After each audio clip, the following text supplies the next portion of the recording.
Hi everyone, my name is Stella, and for my phase one presentation, the benefits of physical activity, my topic was infectious disease.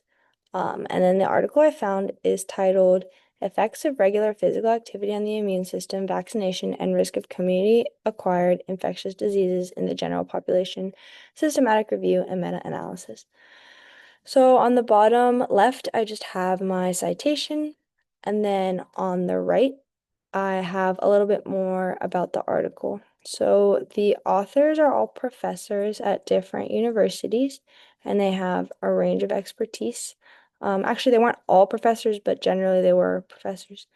And then their expertise ranged. Some were medical doctors, some were like more in psychology, some were in environmental fields of work. So they definitely all combined their knowledge for this article. And then it was published in Sports Medicine, which is a journal that has an impact factor of 9.4. I didn't actually know what that meant before doing research, but it scored out of 10. And so 9.4 is really high. And then it is regarded as a highly reputable source. It seems like people in medicine, sports medicine, or anything to do with like the topics of the articles, use it a lot, and it is very common and a good source to be using for them.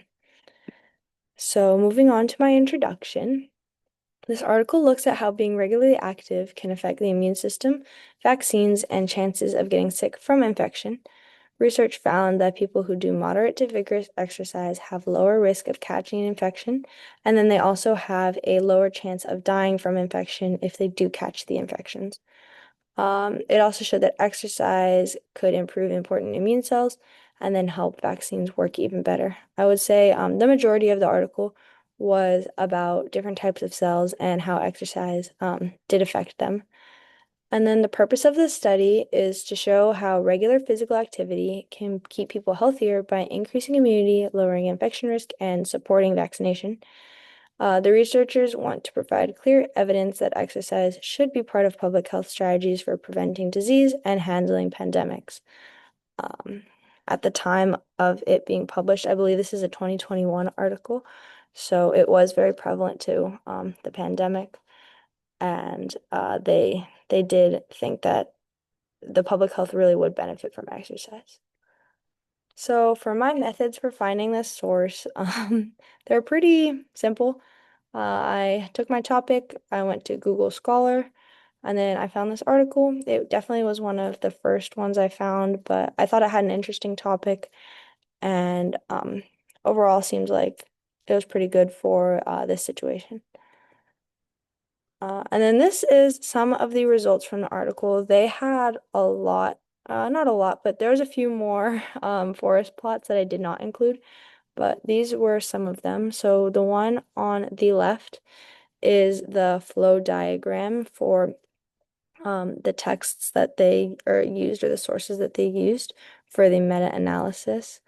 Um, they screened 14,000, and then they only ended up having 600 that were eligible. I liked the box that's on the right of that one that includes reasons.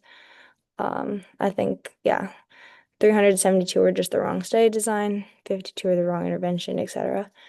And then on the right, I have two forest plots that they included. The first top one is risk of community-acquired infection, and then the risk of infectious disease mortality. And then the bottom one is for antibodies after vaccination per vaccination type. So I liked that that one was really specific. So the conclusions from the articles are the article. Exercise protects against infections, boosts immunity, and makes vaccines more effective. Future research could refine how much and what kind of exercise is best, but a practical takeaway is that 150 minutes per week of moderate to vigorous exercise should be promoted as a public health measure for both chronic and infectious disease prevention. Um, they didn't really get super specific into kinds of exercise or types of population, but that is definitely something that, yeah, could be refined. But then also 150 minutes per week really isn't that much. and I would say is pretty attainable for the general population, which I like. That makes it, easier for everybody to be able to meet this goal. The study is overall reliable because it used rigorous methods and high quality data. It had large sample sizes and consistent findings.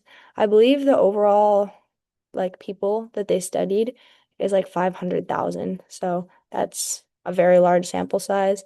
And to have consistent findings with that, just it definitely does make your research more reliable.